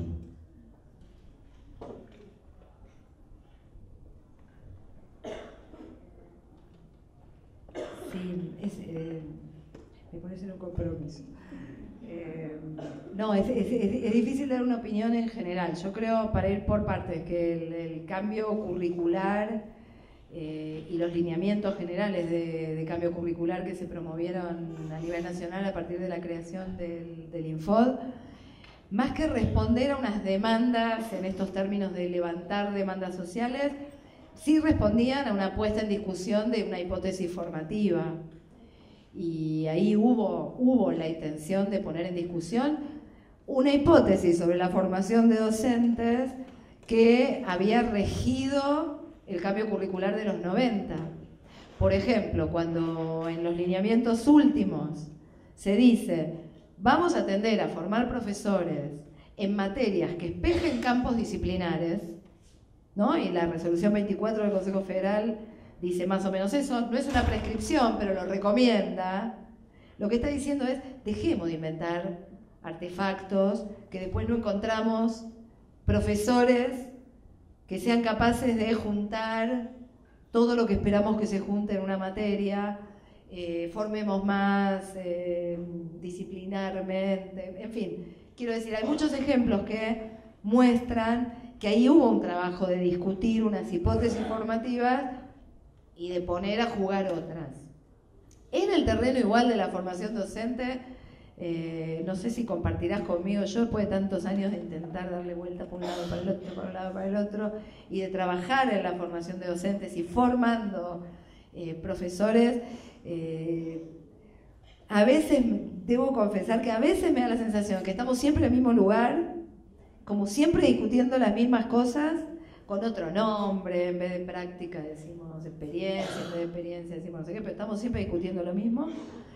Y a veces también tengo la sensación contraria, es que no paramos de cambiar lo que hacemos, evidentemente sobre alguna hipótesis, que es la o alguna constatación más bien, que es ese distanciamiento del que hablan tantas investigaciones ya a esta altura que ni vale la pena seguir haciendo otra, entre la formación que ofreció el instituto o la universidad y el ámbito de desempeño que es la escuela. Hace 30 años ya que acumulamos investigaciones que dicen, por definición, haga usted lo que haga en la formación, un novato, profesor recién egresado, va a sentir, va a percibir una distancia enorme entre su formación y lo que le requiere su práctica. Por ahí deberíamos tomar eso ya como un dato y dejar de creer que eso es lo que interpela la formación todo el tiempo, ¿no? A veces creo que estamos en una especie de loop reformista en la formación de docentes y ya no sabemos qué más cambiar o cuánto más acompañar, ¿no? Vos hablabas del acompañamiento, cuánto UPA le tenemos que hacer durante el primer año de desempeño profesional, 2 años de desempeño profesional, 3, cuánto artefacto más vamos a poner para andamiar una formación profesional que por definición nunca es andamiable del todo. Entonces por ahí tendríamos como que empezar a pensarlo desde otro lugar. Por otra parte, este currículum de ahora u otros pueden mejorar algunas cosas u otras, no van a cambiar, creo yo, esta constatación inicial. Ya no sabemos qué hacer en la escuela. En parte porque ya ninguno sabemos qué hay que hacer en la escuela. Y porque no solo está quebrada la relación o está complicada, cómo pensar desde la formación qué significa trabajar hoy en las escuelas, sino que está quebrada incluso la transmisión intergeneracional entre los profesores. Nosotros hemos hecho investigaciones que muestran que el viejo cuento de entra un novato a la escuela y te agarra un profesor con más experiencia y te dice, che, mirá, acá tengo 3 consejos para darte, que muestran que todos se sienten novatos hoy en la escuela, ¿no? Entonces que algo de lo intergeneracional se empieza a quebrar y que las solidaridades empiezan a ser intrageneracionales, los jóvenes con los jóvenes. Entonces te dicen, yo llamo a un compañero del profesorado y le pregunto, che, ¿vos qué estás haciendo con esto? ¿No? Entonces, si no entendemos un poco mejor por ahí qué es lo que pasa, difícilmente podamos pensar la formación por otro lado. Igual creo que está mejor de lo que estaba, ¿eh? Bueno, tenemos una pregunta más. Ahora que hay alumnos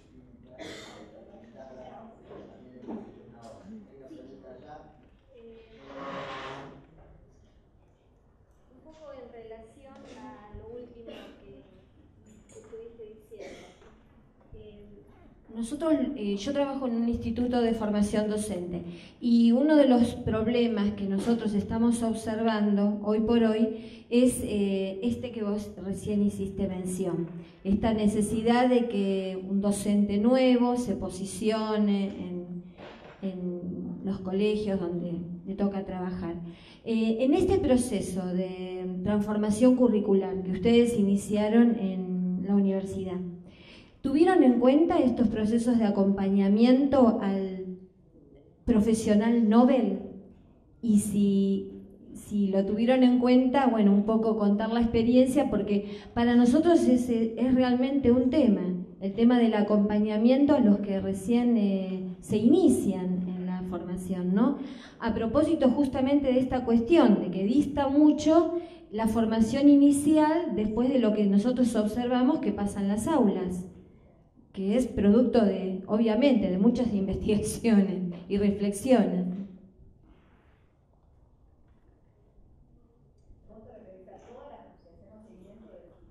O por lo menos algunas experiencias, ¿tienen algunas experiencias?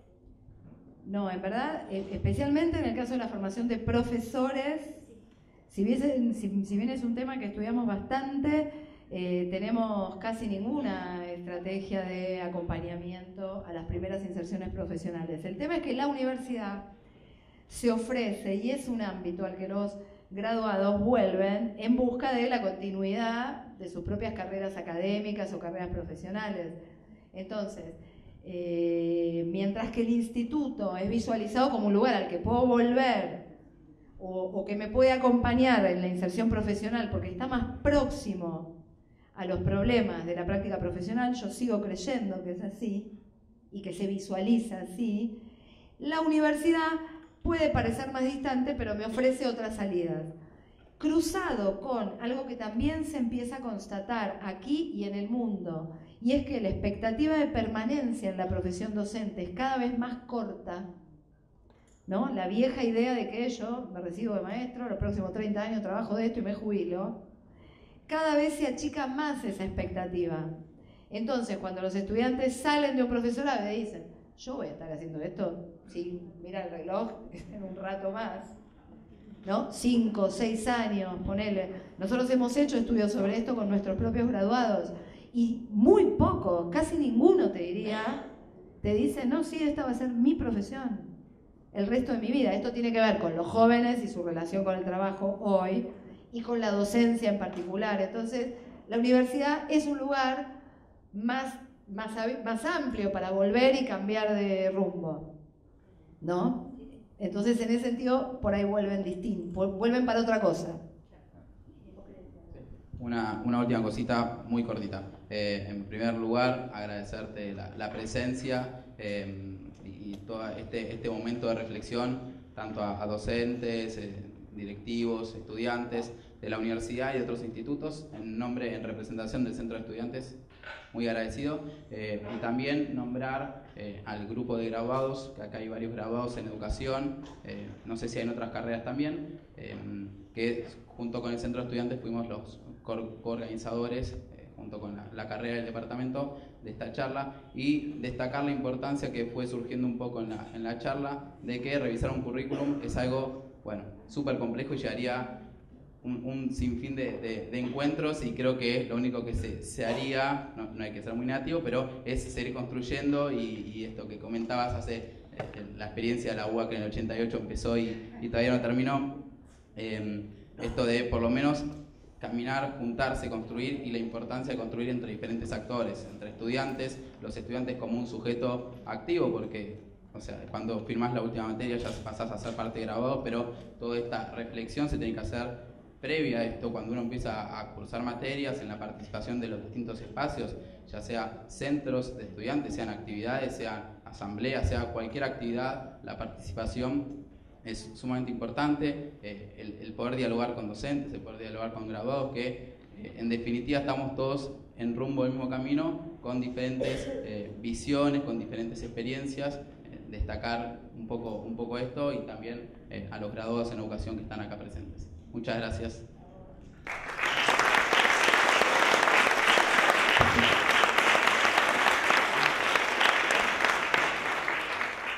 Bueno, reitero el agradecimiento que hizo Martina a nuestra invitada y a todos los asistentes. Les informo que la próxima charla en este ciclo es el 24 de junio, que es un martes, y nos va a acompañar Carlos Cullen. Todos los asistentes pueden retirar los certificados ahora a la salida. Y bueno, respecto de si tenemos seguimiento de graduados, tenemos un observatorio que hace estudios de inserción, pero me parece que un espacio muy interesante que se ha abierto en el último tiempo es una asociación de graduados, porque en la reforma, o en la última reforma estatutaria, los graduados ampliaron su participación a los consejos departamentales, y hay una asociación de graduados que integran graduados de todas las carreras, y simplemente como un ejemplo de la acción de los graduados para lograr una mejor inserción.